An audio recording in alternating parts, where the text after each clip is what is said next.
Grover and Grover की history की किताब है, उसका एक छोटा सा किस्सा बयान कर दूं मैं आपसे। उसमें लिखते हैं कि जब शहीद भगत सिंह को अदालत में पेश किया गया तो उस भरी अदालत में एक अंग्रेज ने उनसे सवाल किया कि 800 साल तक मुगलों ने हुकूमत की, तब तो आपने बम नहीं फेंका, और हमने सिर्फ 150 साल से हुकूमत की और आपने सेंट्रल लेजिस्लेटिव असेंबली में बम फेंक दिया। उसका बहुत अच्छा जवाब भगत सिंह ने दिया था कि देखिए, मुगलों ने जो हम पर राज किया है वो हमारे दिलों पर राज किया है, और उन्होंने इस मुल्क को सोने की चिड़िया बना दिया है, और इस सोने की चिड़िया की चमक से आप 7 समुंदर दूर से यहां तक आए हैं, और यहां पे आने के बाद अगर आपकी हुकूमत को अगर एक लफ्ज में, एक लाइन में कहा जाए तो वो ये कि आपकी हुकूमत एक स्पंज की तरह है जो गंगा के किनारे हीरो और जवाहरात को चूस करके इंग्लैंड में जाकर के टेम्स नदी के किनारे निचोड़ती है, और वो इंग्लैंड मालामाल हो जाता है, और उस दौलत के मालामाल होने के बाद उससे आप अपनी तरक्की करते हैं। मुगलों ने, पठानों ने यहां नहीं किया, इन्होंने यहां की चीजों को यहीं पे खर्च किया, यहीं पे इमारत बनवाई और यहीं की धूल में अपने आप को मिटा दिया। यह था भगत सिंह का जवाब। की छुपी नहीं है कि मुसलमानों का जो किरदार रहा है, जो कुर्बानियां रही इस मुल्क की तरक्की में, इस मुल्क की आज़ादी में, वो लासानी रहा है, बेमिसाल रहा है। और अगर देखा जाए तो ये मुल्क जो है, अगर आप तारीख में देखें तो हिंदुस्तान जो हमारा मुल्क एक मुत्तहिद मुल्क नहीं था। बेशुमार राजा रजवाड़े थे, रियासतें थीं, उस पर हुकूमत करते थे उन पर। लेकिन जब मुसलमान यहाँ पे आए हुकूमत के लिए, सबसे पहला जो काम उन्होंने किया था वो ये किया था कि इस मुल्क को एक किया था, वो बंगाल से लेकर अफगानिस्तान तक, और इस मुल्क को मुत्तहिद किया था। ये हमारी खूबियां थी। अगर जंगी निज़ाम की बात करें, जो हम वार स्ट्रेटजी की बात करते हैं, तो सबसे पहले तो इस मुल्क हिंदुस्तान में ज़हीरुद्दीन बाबर लाए थे। पहला जो रॉकेट था वो शेर मैसूर टीपू सुल्तान ने बनाया था, और ये तारीख में दर्ज है। बल्कि जो विलियम कॉन्ग्रेव था, जो कि एक्सपर्ट था इसका, वो अपनी किताब में लिखता है ये कि उनकी शहादत के बाद 1799 में जब शहीद हुए शेर मैसूर टीपू सुल्तान, तो उसको उन्होंने 1801 में जब्त करके वो इंग्लैंड ले गए, और 1801 से लेकर के 1805 तक उस पर तहकीक करते रहे, रिसर्च करते रहे, समझ नहीं पाए कि इसका सिस्टम क्या है, इसकी डिज़ाइन क्या है। तो उन्होंने एक किताब वहाँ से भेजी थी, और उस किताब का नाम था फतहुल मुजाहिदीन, और वो किताब आज भी पेरिस के म्यूजियम में रखी हुई है। और उस किताब को लिखने वाले टीपू सुल्तान थे, जिसमें डिटेल डिस्क्रिप्शन था कि ये जो रॉकेट है इसको कैसे इस्तेमाल किया जाए। तो ये वो पहली मिसाइल थी, आप गूगल में सर्च कीजिए, वो जो पहली मिसाइल थी मैसूरियन मिसाइल टीपू सुल्तान ने बनाया था। और आज जो आप मिसाइल देख रहे हैं, अग्नि मिसाइल, पृथ्वी मिसाइल, इसके भी बानी एपीजे अब्दुल कलाम है, जिनको आप मिसाइल मैन कहते हैं और जिनको फादर ऑफ मिसाइल कहते हैं।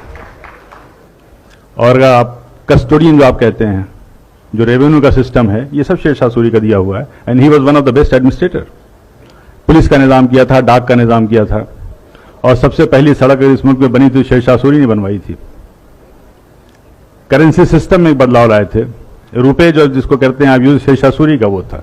ग्रैंड ट्रंक जो रोड थी कलकत्ता से लेकर के पेशावर तक, ग्रैंड ट्रंक रोड उसी की यादगार है। बगावत की, जंग आज़ादी की, तो पहली जो बगावत थी वो 1773 में हुई थी, और उसका नाम जो था, शायद आप में से ज़्यादातर लोगों को मालूम होगा, फ़कीर एंड सन्यासी रिबेलियन नाम से नाम था।